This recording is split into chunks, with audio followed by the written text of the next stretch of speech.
Kosova do të pres Turqinë të martën e 31 marsit në kuadër të finales së play-offit të botrorit 2026. Sfida që do të zhvillohet në stadiumin Fadil Vokli të Prishtinës do të nisë në orën 20:45. Një mungesë e rëndësishme në këtë grumbullim, padyshim që ka qenë kapiteni Amir Rahmani. Megjithatë, mbrojtja ka qenë solide edhe pa yllin e Napolit, i cili sigurisht që do të jetë mungesë e rëndësishme edhe përballë Turqisë. Megjithatë, edhe pse nuk luan për shkaqe dëmtimi, Rahmani do të udhëtojë drejt Prishtinës. Sipas gazetarit Arlind Sadiku, kapiteni i Dardanëve do të jetë të martën në Prishtinë për të mbështetur lojtarët e Kosovës. Kujtojmë se në rast fitoreje, përfaqësuesja e Kosovës do të shkonte në botror. Aty do të grupohej me SBA-n, Paraguajin dhe Australinë. Ata janë një përrallë e futbollit botror, një komb që në arenën ndërkombëtare ekziston prej më pak se një dekade, me më pak banor se shteti i Australisë së Jugut, një Virginia perëndimore e Ballkanit, por me një sipërfaqe shumë më të vogël dhe një histori të trazuar. Kosova, që dikur konsiderohej një skuadër modeste, sot është vetëm një ndeshje larg pjesëmarrjes së parë historike në Kupën e Botës. Një vend në grupin D i pret, për krah Australisë, Paraguajit dhe bashkëorganizatorëve, SBA-s. E vetmja pengesë qëndron përpara tyre, një ndeshje vendimtare gjithçka ose asgjë ndaj Turqisë, që do të luhet në shtëpi, në Prishtinë. Kjo përballje përfaqëson kulmin e një fushate kualifikuese që është kthyer në një thirrje të fuqishme për optimizëm dhe krenari kombëtare. Trajneri i Kosovës, Franco Foda, deklaroi se ndeshja do të tërhiqte deri në 100.000 tifoz, pothuajse gjysmën e popullsisë së kryeqytetit, nëse stadiumi Fadil Vokri do të kishte kapacitet për t'i pritur të gjithë. Aktualisht, stadiumi ka vetëm rreth 14.000 vende, megjithse në vitin 2007 thuat se rreth 25.000 persona u grumbulluan aty për një koncert të reperit 50 Cent, një moment simbolik për shërimin pas luftës. Ky është një vend ku e kaluara nuk harrohet lehtë. Jo shumë larg stadiumit, një stacion policie u bombardua nga NATO gjatë luftës së viteve 1998-1999. Ndërkohë, në veri të vendit, tensionet me Serbinë vazhdojnë ende të jenë të pranishme. Për një vend si Kosova, futbolli ka një kuptim shumë më të thellë se sa thjesht loja. Ish ansori i përfaqësueses Elbasan Rashani, i cili ka zhvilluar 29 ndeshje me Kosovën nga viti 2016 deri në 2024, shprehet: si kombëtare, ne u bëm simbol që gjithçka është e mundur.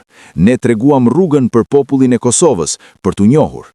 Pas fitores dramatike 4-3 ndaj Slovakisë në gjysmëfinalen e play-offit në Bratislav, presidenti i Federatës së Futbollit të Kosovës, Agim Ademi, i cilsoi lojtarët si gladiator.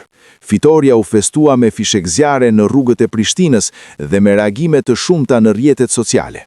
Slovakia, ashtu si Serbia, nuk e njeh pavarësinë e Kosovës, dhe siç u theksua me ironi, asnjëra prej këtyre skuadrave nuk do të udhtojë drejt Amerikës këtë verë. Megjithse Kosova është më pranë se kurrë realizimit të ëndrrës, trajneri Foda ka bërë thirrje për qetësi. Tifozët tanë janë shumë emocional, por duhet të jemi të kujdesshëm dhe të mos lejojmë veten të bëjmë gabime. Suksesi arrihet vetëm duke ruajtur qetësinë.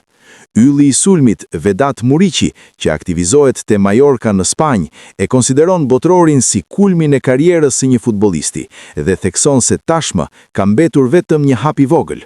Mund t'u sjellim lumturi të gjithë njerëzve në Kosovë. Megjithatë, përballë tyre qëndron një kundërshtar shumë i fortë, Turqia, e renditur e 23-ta në botë. Muriqi shton: ne i njohim cilësitë e Turqish, janë një ekip më i fortë se Slovakia, por njohim edhe dobësitë e tyre. Do t'japim maksimumin dhe me mbështetjen e tifozëve, besoj se gjithçka do t'jetë pak më e lehtë. Rruga e Kosovës deri në këtë pikë ka qenë e jashtëzakonshme. Në vitin 2021, ata përfunduan të fundit në grupin e tyre kualifikues për Kupën e Botës, duke fituar vetëm një ndeshje. Para shtrodhit për edicionin 2026, Kosova renditej në vendin 99 në botë, madje edhe pas skuadrave modeste si Luksemburgu. Ata konsideruan favoritët e fundit në një grup me Suedin, Zvicrën dhe Sloveninë. kualifikimi duke i pothuajse i pamundur, sidomos pas humbjes 4-0 në Basel në ndeshjen e parë. Por 2 fitore surprizë ndaj Suedis dhe një tjetër ndaj Slovenis i siguruan Kosovës një vend në play-off. Një pjesëmarrje në Kupën e Botës do të ishte një arritje historike për një shtet që shpalli pavarësinë në vitin 2008 dhe që u pranua në FIFA dhe UEFA vetëm në vitin 2016. Historia e kësaj skuadre është e lidhur ngushtë me diasporën. Rashani, i lindur në Suedi dhe i rritur në Norvegji nga prindrit kosovar, që u larguan nga vendi në vitin 1992, ishte pjesë e brezit që hodhi themelet e kombëtares. Gjithmonë kemi besuar, thot ai. Më ngushëllon trajneri i parë Albert Bunjaki kur donte të krijonte ekipin kombëtar. Ai udhtonte me makinë në përgjithë Europën për të takuar lojtarët një nga një, për t'ju treguar projektin dhe për t'u bindur të luanin për Kosovën. Që nga fillimi e ndjene se ishte diçka e veçantë. Kosova ishte vetëm 90 minuta larg kualifikimit për Euro 2020, por poshtë 2-1 nga Maqedonia e Veriut në një ndeshje play-off ku mungesat për shkak të Covidit ndikuan ndjeshëm. Rashani ishte pjesë e atij takimi dhe e di mirë se çfarë avantazhi jep publiku vendas.